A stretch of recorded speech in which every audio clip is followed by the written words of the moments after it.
Dicen que en Lloret de Mar hay lloretenses desde hace miles de años. Puede que sea porque hemos tenido siempre la mejor playa virgen del Mediterráneo. Dicen que en Lloret conviven 102 nacionalidades y 56 lenguas distintas. Somos gente diversa y abierta. Dicen que hace un tiempo Lloret fue un refugio LGTBI. Siempre hemos fomentado la libertad y la igualdad. Dicen que un lloretense partió a Cuba y puso de moda el daiquiri, y que un alemán llegó a Lloret e inventó el todo a 100. Siempre hemos sido lugar de idas, venidas y bienvenidas. Dicen que el cormorán elige nuestras playas para anidar y que mucha gente escoge nuestros hoteles y campings para celebrarlo. Dicen que uno de los mejores futbolistas de la historia hizo peña en Lloret y que el cantante latino más popular revolucionó Lloret más de una vez. Somos un pueblo activo y nuestro nombre tiene rollito.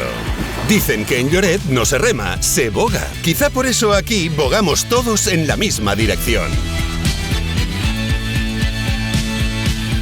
Digan lo que digan, somos muy de Lloret.